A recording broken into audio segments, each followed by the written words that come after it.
افضل الاشغال خدمت الناس، بہترین عمل انسانیت کی خدمت ہے۔ تاریخ کی سطور پر تجارت، سخاوت اور خدمات کا طویل سفر طے کرنے والی میمن برادری نے 16ویں صدی میں نور اسلام سے منور ہو کر سندھ سے ہجرت کر کے کچھ و کاٹھیاواڑ کو اپنا وطن بنایا اور اپنی موروثی خصوصیت کی بنا پر تعاون و یکجہتی قائم کر کے انسانیت کی خدمت کا آغاز کیا۔ 19ویں صدی کی قحط سالی، تجارت اور 20ویں صدی کی بر صغیر میں ہونے والی سیاسی تبدیلی، نئی مملکت کا وجود اور تیز رفتاری سے برپا ہونے والی ترقی کے پیش نظر اس برادری کے پیش رو نقل مکانی کر کے دنیا کے مختلف ممالک میں آباد ہوئے، لیکن اپنے روایتی جذبہ خدمت کو مختلف سماجی اداروں کے تحت قائم و دائم رکھا۔ دنیا کے مختلف ممالک میں آباد ہو کر صنعت و تجارت میں اعلیٰ مقام حاصل کرنے والی اس برادری نے ہمیشہ مسجد کی تعمیر کو اپنا اولین فرض سمجھا۔ ان مساجد کا بیشتر حصہ سندھ میں ہے۔ ان میں قدیم ترین مسجد سن 1802 میں مٹیاری میں تعمیر کی گئی۔ بانی پاکستان محمد علی جناح کی مادر علمی اوکھائی میمن مسجد اور سندھ مدرسۃ الاسلام کے علاوہ عظیم الشان میمن مسجد کراچی، مینار مسجد ممبئی، حنفی میمن مسجد کولمبو، میمن جامع مسجد ممباسا، جمعہ مسجد ڈربن، کاکا عبداللطیف بابانی کی تعمیر کردہ بیت المکرم مسجد ڈھاکہ اور ڈاکٹر اسماعیل میمن کی نیو یارک میں دارالعلوم المدینہ کی تعمیر سے نہ صرف اسلامی اقدار اجاگر ہوئیں بلکہ معاشرے کے مختلف طبقات کے درمیان یگانگت، خلوص اور بھائی چارے کو فروغ حاصل ہوا۔ ساؤتھ افریقہ کے حاجی ابراہیم دادا نے کراچی میں 150 ایکڑ زمین دارالعلوم کو عطیہ کر کے اور عبدالکریم بوچیا نے 1934 کو جاپان کے شہر کوبے میں پہلی مسجد تعمیر کر کے اسلامی نشاط الثانیہ کا ایک نیا باب کھولا۔ یہ مسجد میمن برادری کی دنیا بھر میں انجام دی جانے والی خدمات کا منہ بولتا ثبوت ہے۔ مسجد و مدارس کی تعمیر سے فلاحی امور کا آغاز کرنے والی میمن برادری کی خدمات یہیں تک محدود نہیں، بلکہ اس برادری نے انسانی ہمدردی کے تحت لازوال سماجی خدمات کا سلسلہ شروع کیا۔ اشہد ان محمد رسول اللہ۔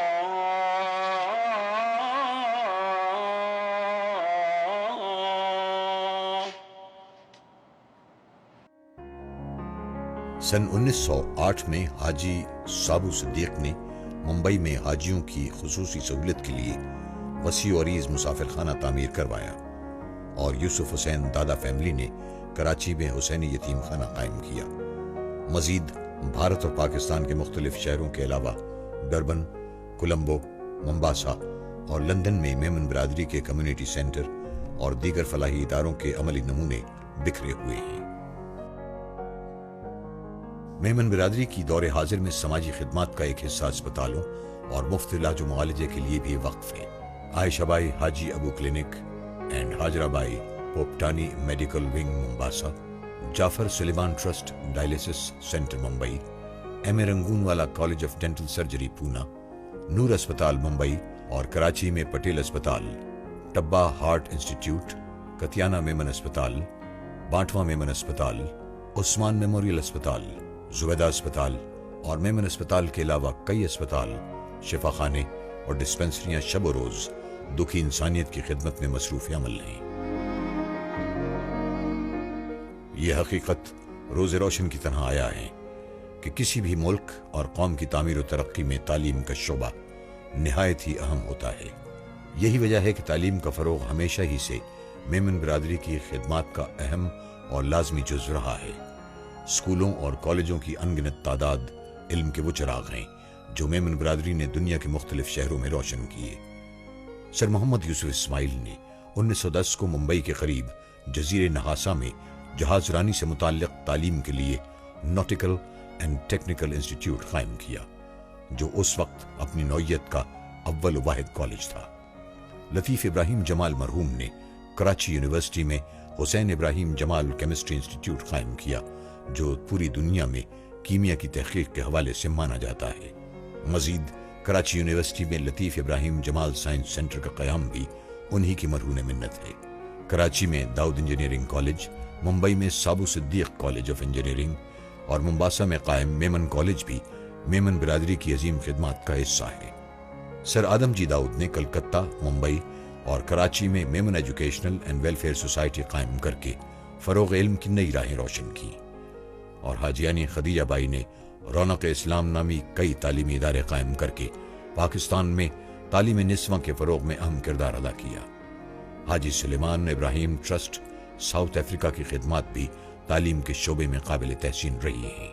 میمن برادری کی خدمات کا دائرہ کار صرف مساجد، اسکولوں اور اسپتال کی تعمیر تک محدود نہیں، بلکہ اس برادری نے امت مسلمہ اور دکھی انسانیت کے ہر نازک مرحلے پر خدمات کا عملی نمونہ پیش کیا۔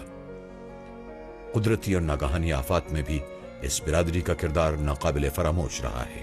1934 عیسوی میں بہار اور 1935 میں کوئٹے کے متاثرین زلزلے کی امداد کے لیے عبدالستار نوی والا کی سربراہی میں میمن ریلیف کمیٹی کلکتہ نے وہ ناقابل فراموش خدمات انجام دیں جن کا کوئی نعم البدل نہیں۔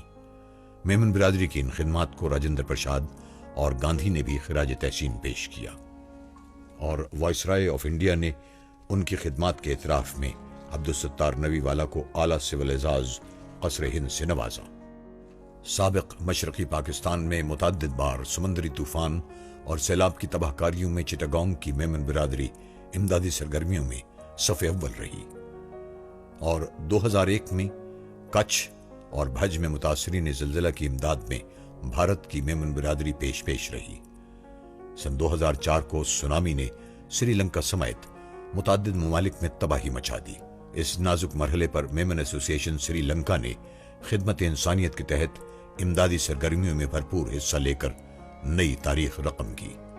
میمن برادری کی تاریخ میں خدمت انسانیت کا ایک باب عبدالستار ایدھی کی عظیم شخصیت ہے، جن کی خدمات پاکستان میں 24 گھنٹے ایمبولینس سروس، طبی سہولتوں کی فراہمی اور لاوارثوں کو سہارا دینے تک ہی محدود نہیں، بلکہ یہ شخصیت ہر ناگہانی اور قدرتی آفت میں دنیا کے ہر گوشے میں مصروف عمل نظر آتی ہے۔ میمن برادری کی اس معتبر شخصیت کو بے لوث خدمات کے اعتراف میں عالمی ادارہ حقوق انسانیت کے علاوہ کئی ممالک نے اعزازات سے نوازا۔